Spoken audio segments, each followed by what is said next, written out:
It's 3:47 a.m., and your eyes are open.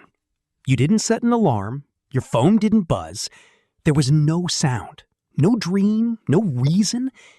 You just woke up. And now you're staring at the ceiling in the dark, and your brain is doing that thing where it's suddenly completely awake. Not groggy, not transitional, just awake, aware. And the first thought is always the same. Why? Why right now? Why 3 a.m.? You've probably felt this before. Maybe multiple times. Maybe so many times that you started to wonder if something was wrong, if your sleep was broken, if there was a reason your body picks this specific window, not 2 a.m., not 4 a.m., to decide that sleep is over and consciousness is required. Here's what's actually happening. Your body isn't broken. It's working exactly as it's supposed to. But to understand why, you need to go back about 1,500 years. Not to a dream, to actual history.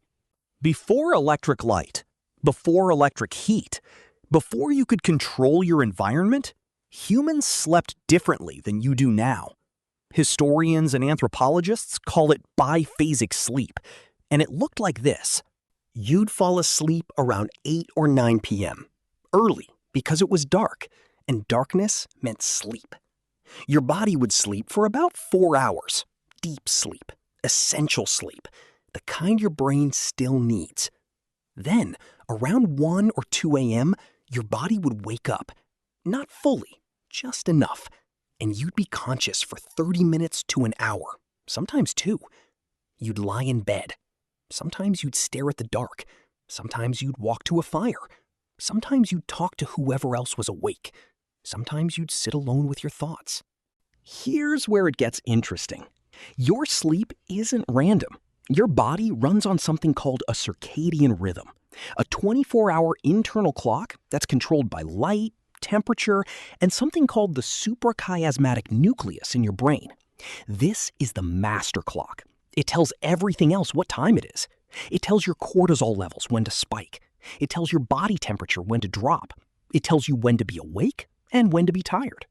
But here's the thing. Your circadian rhythm isn't actually 24 hours.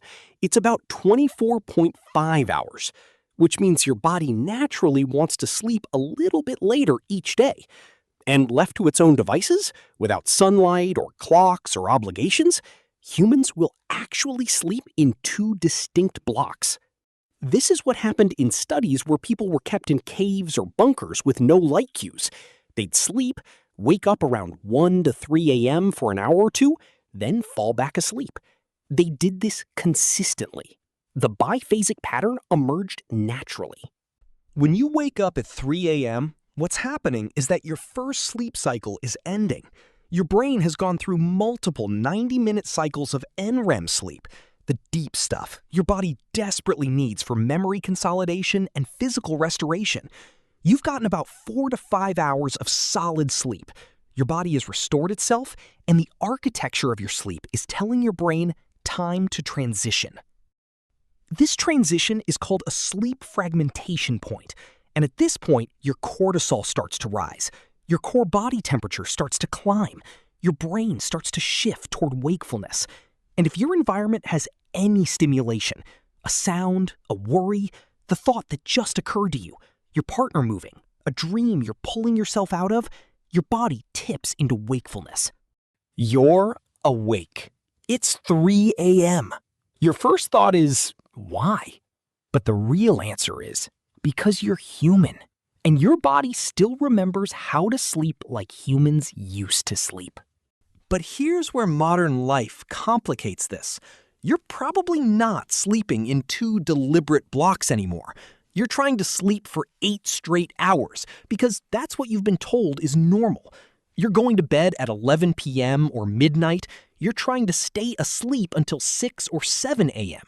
And somewhere around 3 or 4 a.m., your body wakes up because it's completed its first major sleep cycle, and it's expecting you to either stay awake for a while or drift into a lighter second phase.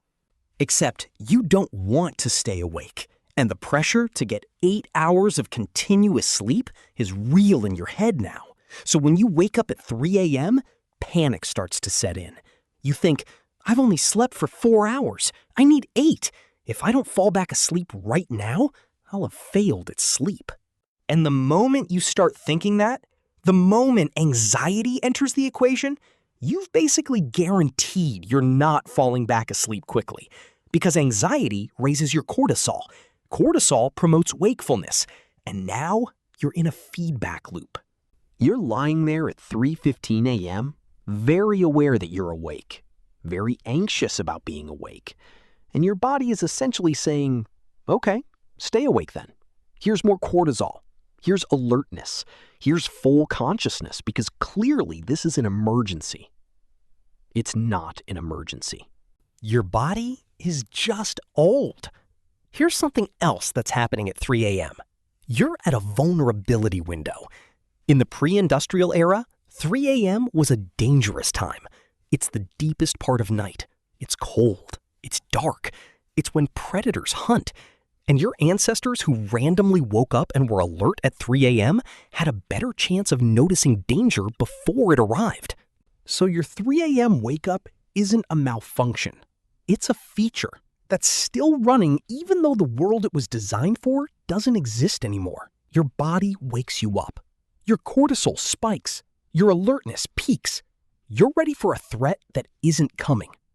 And then you lie there, confused, wondering why your sleep is broken. Here's the thing most people get wrong about sleep. It's not supposed to be one solid block. Your body doesn't want that. Your circadian rhythm doesn't want that.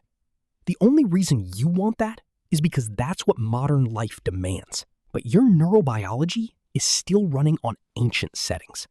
So the next time you wake at 3 a.m., stop fighting it. You're not sick. You're not anxious. You're not broken. You're just remembering how to be human. Your body knows something your mind has forgotten. There's no shame in being awake at 3 a.m. There's no failure in a fragmented sleep. There's just the oldest rhythm in your biology. Still pulsing. Still trying to tell you something about who you are. You're awake because you're supposed to be. And that's not a problem. That's a feature.